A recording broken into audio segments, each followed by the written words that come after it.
Gracias, señora presidenta.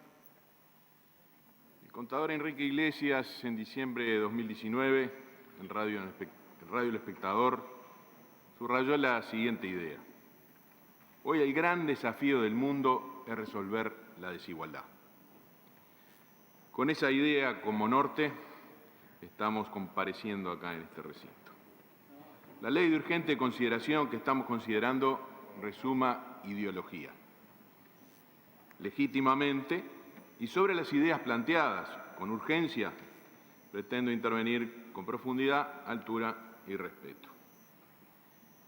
Existe un relato que se repite al costado de esta ley y como parte de la fundamentación de su urgencia como un latiguillo. El exponente más concentrado de ese relato ideológico es un artículo del contador Guillermo Sicardi, que es un contador, escribe en El Observador, en Búsqueda, titulado Nos mintieron, publicado en el semanario Búsqueda el 16 de abril. Dirigentes políticos y autoridades de gobierno lo reiteran en diversas variantes. Lo cito parcialmente. Bastaron 15 días de inactividad para que el relato frente amplista quedara al descubierto. 170.000 desocupados, 400.000 trabajadores informales, 200.000 niños que tienen que comer en la escuela. Hago un interregno ahí. Por claridad y en criollo, voy a decir que es sin ánimo ofensivo. Me gusta el estilo del senador Gandini, porque dice las cosas por su nombre, en criollo porque va a los bifes, y dijo, en la LUC no hay temas urgentes. Gandini habló de deterioro, emergencia, urgencia, pero urgencia de cambio. Es legítima la urgencia de cambio. Las urgencias, dijo Gandini, son políticas. El debate es sobre el cambio. Y le agradezco esta alocución al senador Gandini porque nos ahorra mucho más. Y además no es ofensivo lo que estoy diciendo, pone claridad sobre qué estamos discutiendo. Sobre el punto de partida de Sicardi, vuelvo a Sicardi, le va a contestar el Banco Mundial desde su boletín del 16 de octubre del 2019, hace relativamente poco, a pesar de que parezca que hace mucho. Que dice así: Uruguay se destaca en América Latina por ser una sociedad igualitaria, por su alto ingreso per cápita, sus bajos niveles de desigualdad y pobreza, y por la ausencia casi total de indigencia. En términos relativos, su clase media es la más grande de América y representa más del 60% de su población. Uruguay se ubica entre los primeros lugares de la región en relación con diversas medidas de bienestar, como el índice de desarrollo humano, el índice de oportunidad humano y el índice de libertad económica. Debería enorgullecernos a todos. Y esto está como base de lo que está pasando ahora. Yo lo que me pregunto, ¿en qué lugar hacía la cuarentena el contador Sicardi? ¿En qué lugar contaminado de ideología?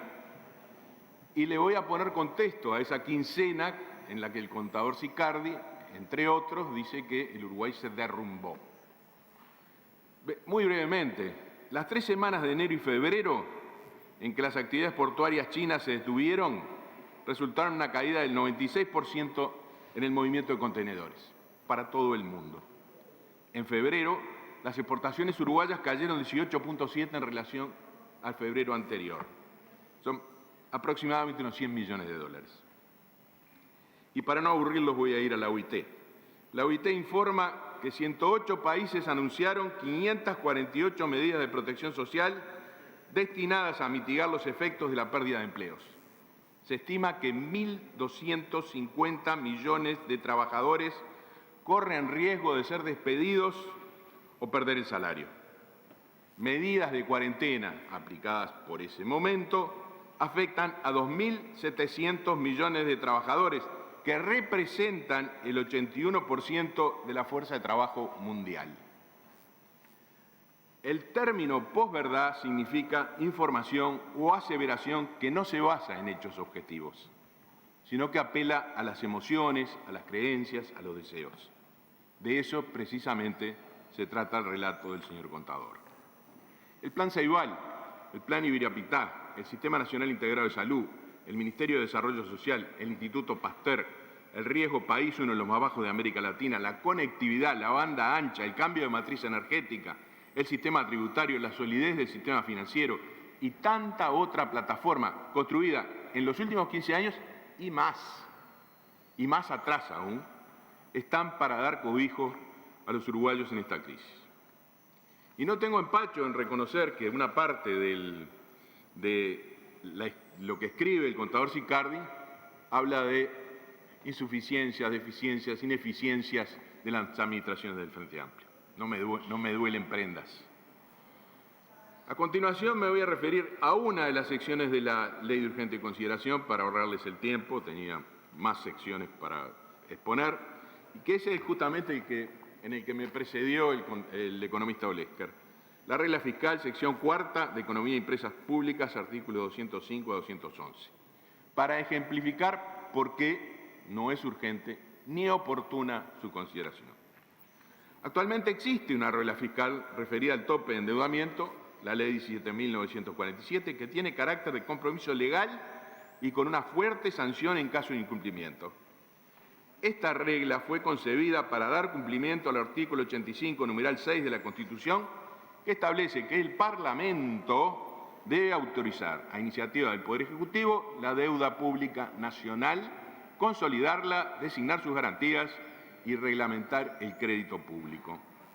La Ley de Urgente Consideración en sí no presenta una regla fiscal, sino que establece la obligación de que el Poder Ejecutivo presente una meta indicativa del resultado fiscal estructural y un tope de incremento anual del gasto real en el marco de la Ley de Presupuesto, y define algunos criterios muy generales para su formulación. La meta indicativa sería definida por el Poder Ejecutivo, de acuerdo a la metodología que él mismo defina, o sea que no sería una norma aprobada por este Parlamento y no está prevista una sanción en caso de incumplimiento.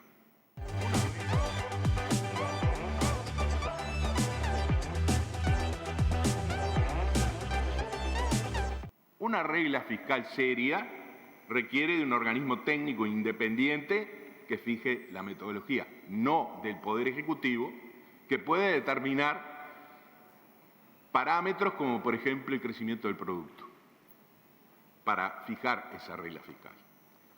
El artículo 207, que refiere a metodología, señala que para cada año el resultado fiscal estructural será el que surja de la corrección del balance efectivo respecto de aquellas partidas que correspondan exclusivamente a la fase expansiva o recesiva del ciclo económico. Para determinar esta regla, es útil preguntarse cuál será la duración de esta crisis, cuál la situación económica durante y después de la misma. Con sinceridad, lamento decir que no tenemos respuesta. Tampoco tenemos respuestas a las siguientes preguntas. ¿Cuánto de esta situación es tendencia permanente y cuánto es ciclo transitorio? Los ciclos son fluctuaciones económicas expansivas y contractivas que se cancelan entre sí, mientras la tendencia de una serie temporal es su comportamiento o movimiento a largo plazo. La economía, me pregunto, Uruguay y del mundo, ¿volverá al modo de funcionamiento anterior o ingresaremos en un nuevo mundo? Sí sabemos que ni Uruguay ni el mundo van a volver a una situación similar a la reinante el 12 de marzo. La nueva normalidad depende en un grado extremadamente relativo de nuestros esfuerzos. Más aún, los hacedores de políticas de los centros de poder están tan desorientados como nosotros.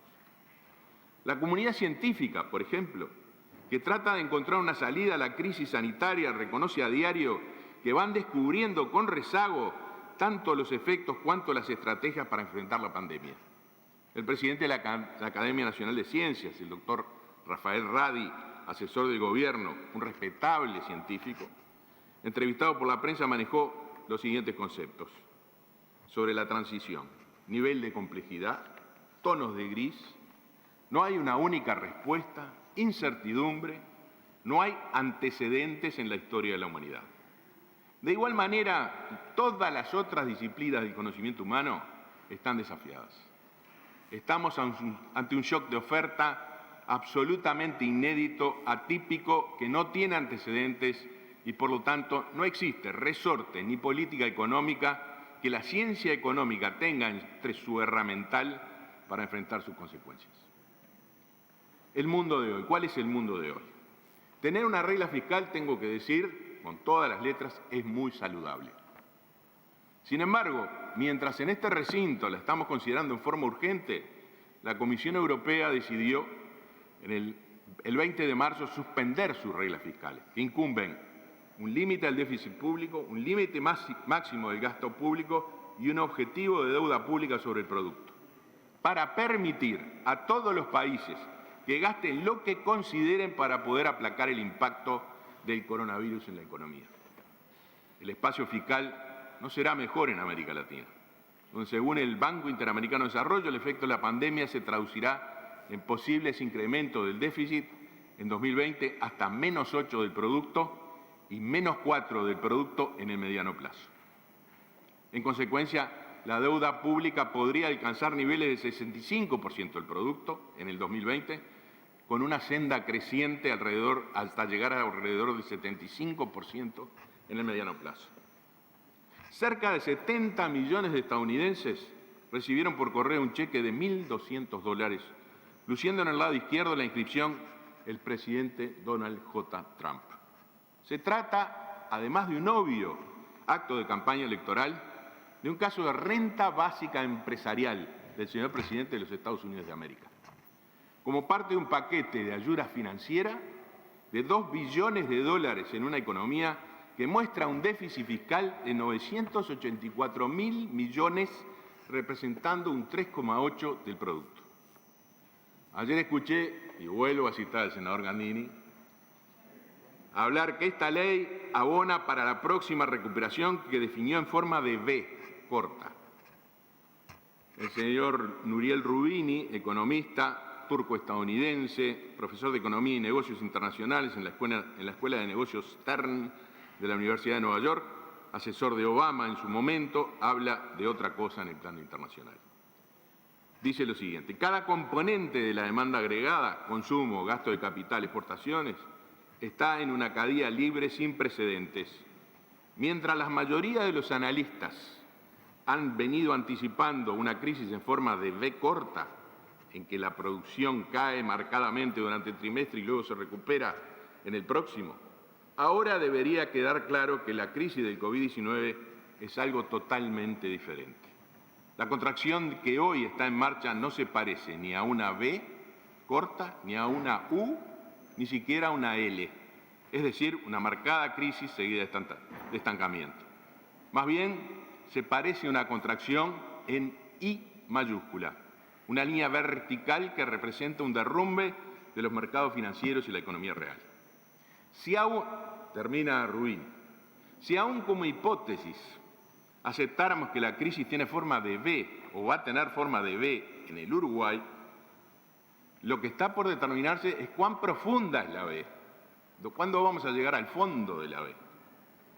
¿Cómo se ve? Generar una nueva institucionalidad para las finanzas públicas, mientras ingresamos en una fiscalidad mundial muy diferente a la que conocemos, no parece ser ni oportuno ni urgente. La coalición de gobierno vino con una agenda trabajosamente acordada y compromisos contraídos con la ciudadanía en la campaña electoral. Aun sin compartir su contenido, comprendemos vuestro compromiso político electoral y lo respetamos. Sin embargo, esa agenda fue ideada para un estado de cosas que ya no existe, para diseñar un futuro que nunca podrá ser. No se trata de derecha o izquierda, se trata de antes y después. La idea, que no solamente urgente, sino posible y necesaria, proviene de la Red de Renta Básica de Emergencia de la Universidad de la República, cuyo cálculo sobre el universo de destinatarios en situación de emergencia estima a esa población en aproximadamente 400.000 personas. Y es a ellos a quien debe alcanzar la urgencia. Y efectivamente no pueden esperar 90 días, aunque ya llevan más de 30 días esperando. Termino, señora presidenta. El Gobierno puede contar con nuestro apoyo en la crisis sanitaria si se orienta en la dirección de asistir a los más necesitados, informales, en pequeños y medianos empresarios, etcétera, etcétera. No me voy a extender. Puede contar con ello tantas veces como sea necesario, aunque hasta ahora lo haya desestimado. Estamos además abiertos a discutir todos los temas que interesan al país y su gente. Muchas gracias.